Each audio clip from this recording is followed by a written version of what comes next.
आज हम भोजपुरी भोज चैनल पर एगो राष्ट्रीय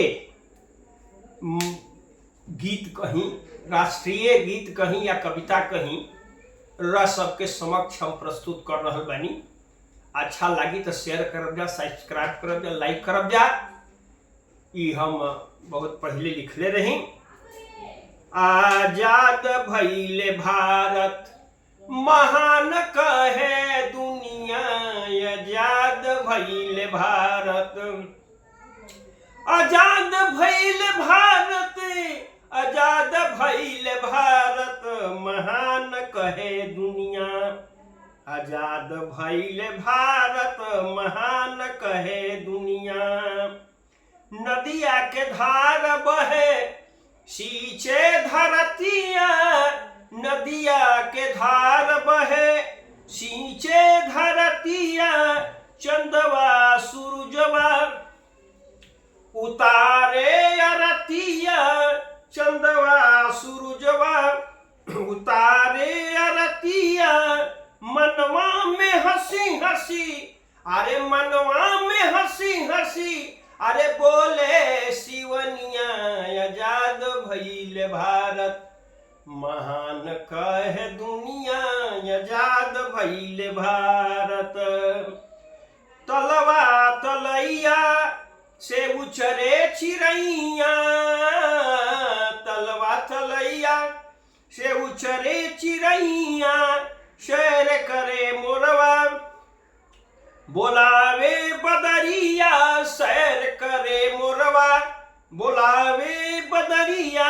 निहुरी निहुरी करे, अरे निहुरी निहुरी करे, अरे खेत में रोपनिया, महान भइले भारत महान कहे दुनिया, आजाद भइले भारत, आजाद भइले भारत महान कहे दुनिया। ऊंचे पहाड़वा के नीची जमीनिया, ऊंचे पहाड़वा के नीची जमीनिया, झूमी झूमी पेड़वा सुनावे कहानिया, झूमी झूमी पेड़वा सुनावे कहानिया।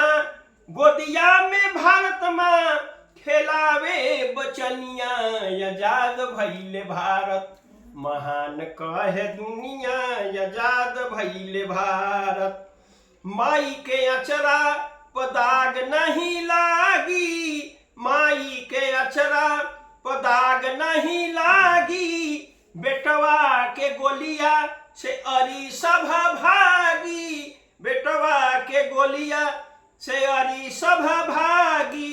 झांकी झूंकी सिमवा पर, झांकी झूंकी सिमवा पकड़े रखवलिया, महान भइले भारत आजाद भइले भारत महान कहे दुनिया, आजाद भइले भारत।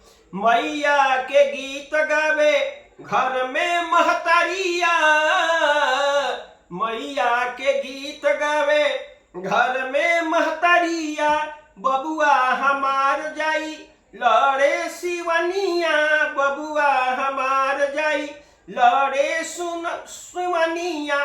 गलवा में मलवा पहिरावे गुजरिया, आजाद भइले भारत महान कहे दुनिया, आजाद भइले भारत महान कहे दुनिया, आजाद भइ। बहुत बहुत धन्यवाद।